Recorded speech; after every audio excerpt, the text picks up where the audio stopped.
Data inflasi di bulan Agustus Indonesia itu dicatatkan ternyata angkanya itu turun nih teman-teman. Kan kemarin itu 4,94% ya di bulan Juli, tapi sekarang itu jadi 4,6%. Nah, penurunan itu disebabkan oleh ternyata musim panen.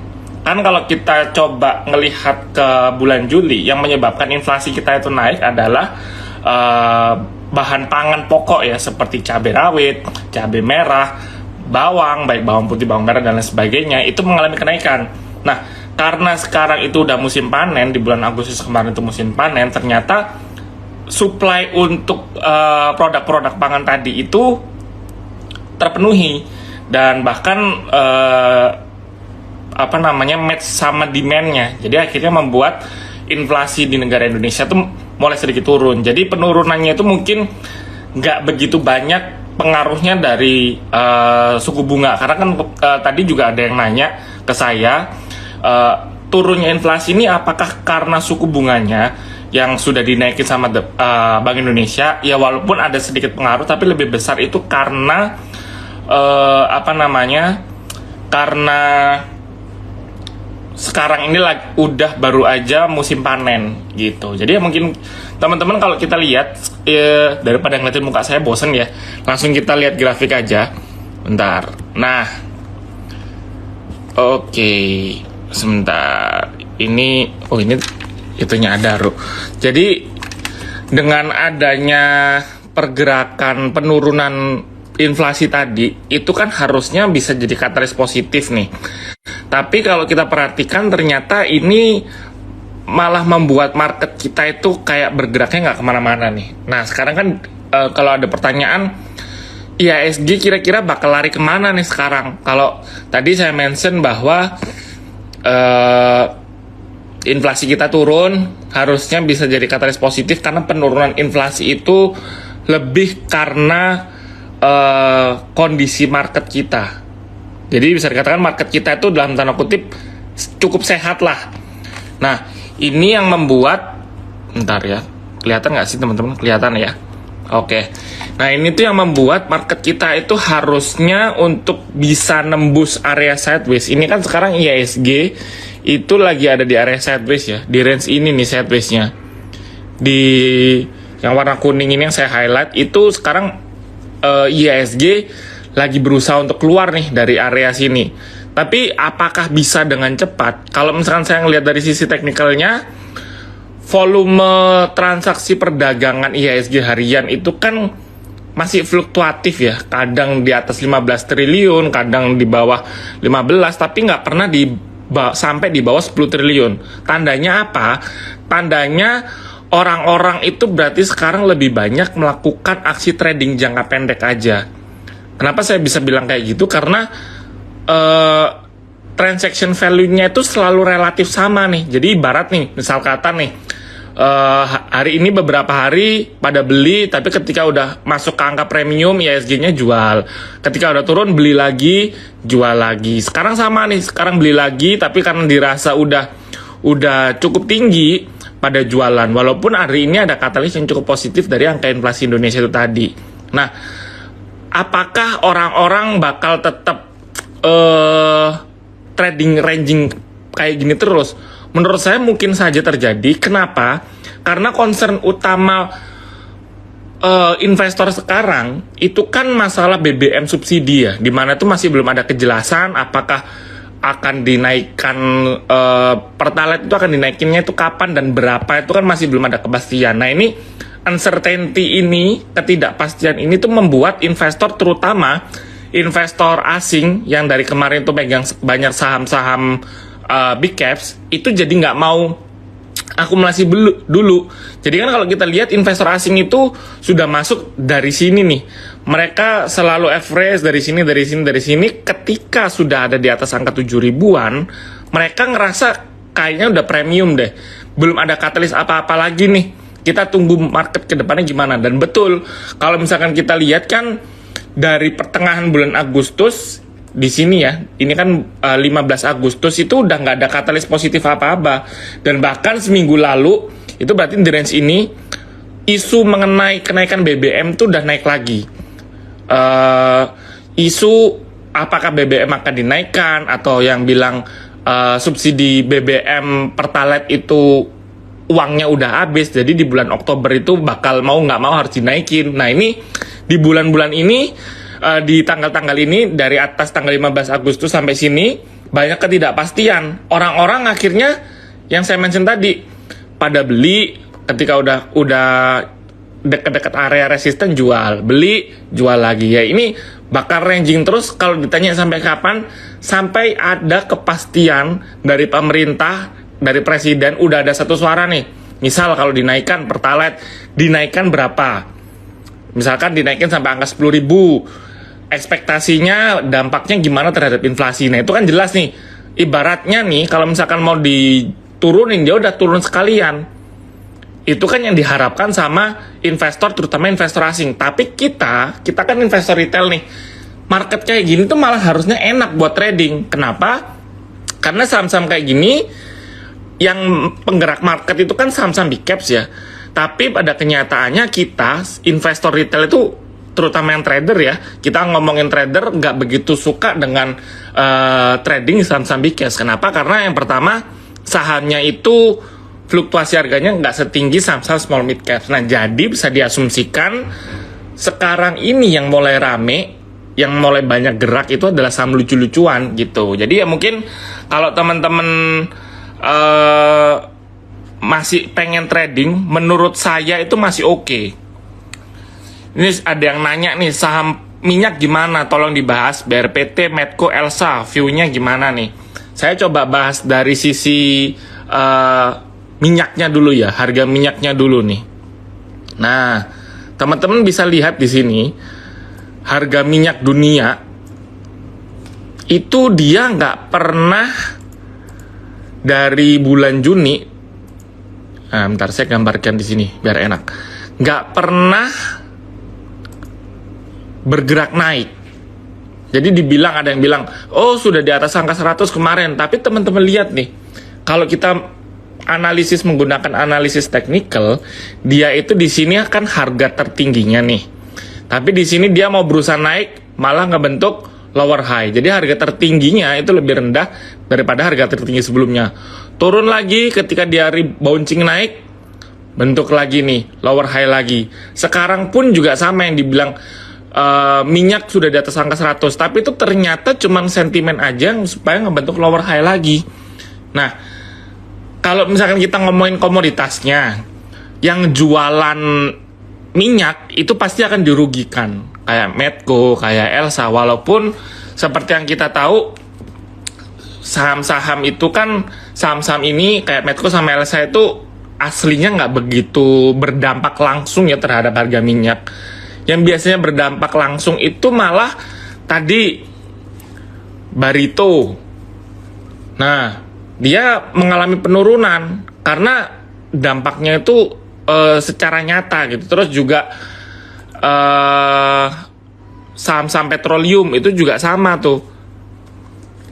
Aneka gas industri. Nah, AGI ini juga sama gitu. Jadi mungkin kalau ditanya apakah minyak itu masih bagus, sektor perminyakan, saya sih bilang selama harga minyaknya tadi yang saya mention di sini.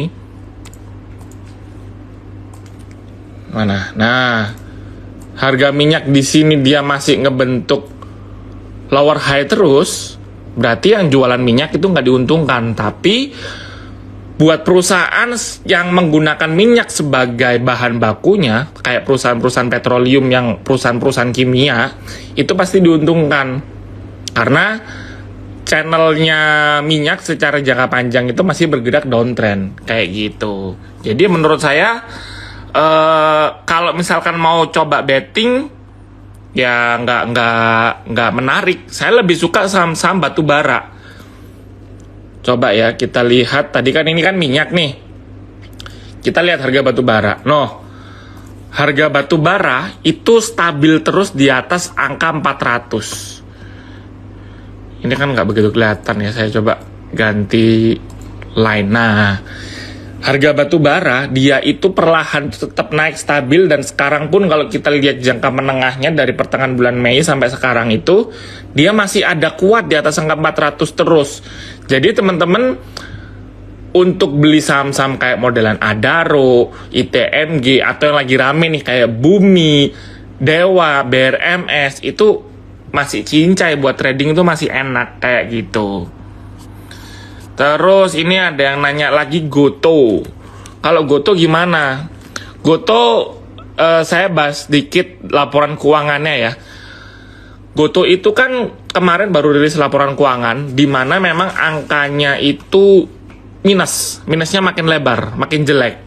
Karena memang sesuai dari guidance dari perusahaannya langsung. Jadi manajemennya tuh sudah dari awal tahun tuh udah mention bahwa mereka di tahun ini akan lebih berfokus untuk melakukan ekspansi bisnis, pertama. Yang kedua, berinvestasi di berbagai macam lini bisnis yang baru. Nah, kata-kata ini kan melakukan ekspansi, terus melakukan investasi, itu kan mau nggak mau mereka harus burning money. Jadi harus bakar duit. Perusahaan Goto yang seperti sekarang, yang ya bisa dikatakan salah satu perusahaan terbesar, tapi earnings-nya atau pendapatannya itu masih minus dan masih struggling berusaha untuk bisa dapat cuan. Jadi menurut saya kalau kita menggunakan analisis biasa kayak fundamental, kita ngeliatin bottom line-nya, ngeliatin keuntungan, ya pasti nggak bakal dapat untung dulu. Makanya saham seperti Goto ini kita hanya bisa menggunakan asumsi GMV, di mana kita cuman melihat apakah ada pertumbuhan dari orang yang pakai aplikasinya Gojek sama Tokopedia itu tadi. Nah, makanya kalau misalkan orang masih ngelihatnya ini dari sisi laporan keuangannya minus, ya pasti masih jelek nih. Ini juga terreflect dari sini. Dari technical pun menurut saya juga nggak menarik gitu. Kemarin dia berusaha untuk naik, tapi ternyata balik lagi ke area sideways-nya di angka 276 sampai 314. Ini kelihatan nggak teman-teman? Bentar ya. Nah, gini aja kelihatan ya. Di ini supportnya di 276 sampai 314 gitu. Jadi menurut saya Goto ini masih agak susah ya untuk dia bisa bergerak uptrend, karena memang story-nya nggak ada. Beda kayak Bukalapak, di mana memang secara laporan keuangan Bukalapak itu jauh lebih bagus gitu. Nah, energi kemarin saya minggu lalu kasih rekomendasi beli untuk energi ya. Di hari Kamis minggu lalu saya masih ngasih rekomendasi buy di harga paling rendahnya nih 216. Harusnya teman-teman yang hari Kamis lalu ngikutin live-nya Trimegah bareng saya pasti udah cuan nih untuk energi gitu. Menurut, kalau ditanya apakah masih bisa bergerak naik, kalau misalkan teman-teman telat nih, ibaratnya nggak ngikutin rekomendasi saya di hari Kamis kemarin, nggak masuk energi, sekarang saya ngelihatnya ini kan merupakan area supportnya nih di angka 254. Hari ini dia tutupan 258.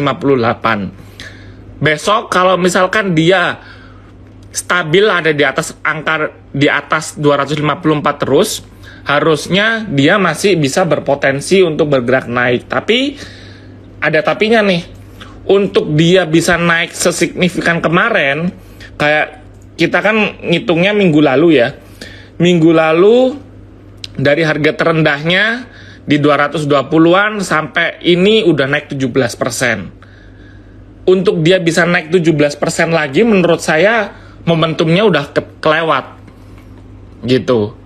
Jadi menurut saya buat teman-teman kalau misalkan tetap mau masuk nggak apa-apa, tapi jangan ekspektasi terlalu tinggi lah. Kayak kemarin kan minggu lalu saya optimis banget energi bisa bergerak uptrend nih. Tapi ternyata pada kenyataannya kalau misalkan baru masuk sekarang, ya masih bisa ada potensi naik.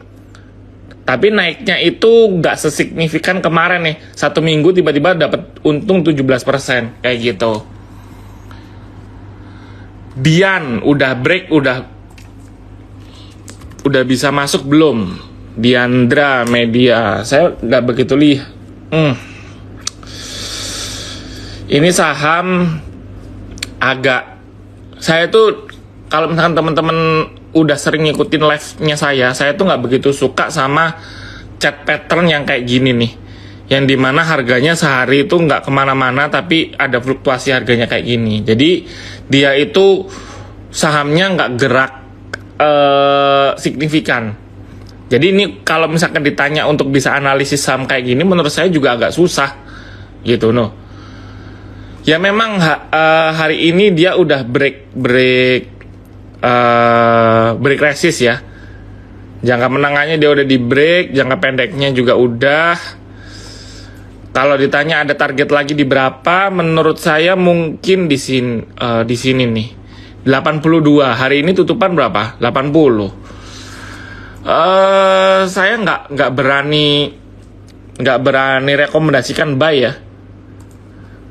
Tapi kenapa saya nggak berani rekomendasikan buy? Karena volumenya nggak ada, pertama. Jadi teman-teman kalau masuk sini itu lebih mungkin nyangkutnya ketimbang dapat cuannya, gitu. MDKA boleh kita bahas. MDKA dia masih ranging ya. Hari ini juga minusnya cukup gede. Jangka pendeknya dia ranging banget. Jangka pendeknya ini dia baru aja turun, baru jebol, tapi dia tutupan masih survive persis di angka supportnya nih. Di angka hari kan tutup berapa nih? 4120, supportnya juga sama nih 4120. Jadi kalau saya ya, kalau misalkan teman-teman belum masuk, saya nggak berani masuk dulu. Kenapa? Karena memang ini kayaknya dia patah tren nih. Jangka pendeknya dia itu patah. Jadi kan dari harga lowest-nya itu sampai ke sini kan dia ngebentuk lower high, higher low, maksud saya higher low di sini, higher low lagi di sini, higher low. Dan dia juga waktu di awal bulan Agustus kemarin dia udah ada di atas angka 20-nya. Ini yang warna hijau ya, teman-teman bisa kelihatan ya, yang warna hijau itu dia udah ada di atas, berarti kan harusnya konfirmasi dia bergerak uptrend nih. Tapi pada kenyataannya sekarang dia udah bergerak sideways lagi. Jadi kalau kayak gini menurut saya lebih baik dihindari dulu. Coba kita pakai indikator ya, kelihatannya ya, pakai stokastik. Di stokastik kalau misalkan dia ada di tengah-tengah kayak gini, dia masih berpotensi untuk bergerak ranging. Apakah dibilang bakal turun? Kalau dari stokastik sih menurut saya udah nggak bakal turun dalam lagi, nggak bakal sampai ke bawah angka 4000. Tapi dia untuk bisa naik lagi ke angka 4500 let's say, itu juga agak susah.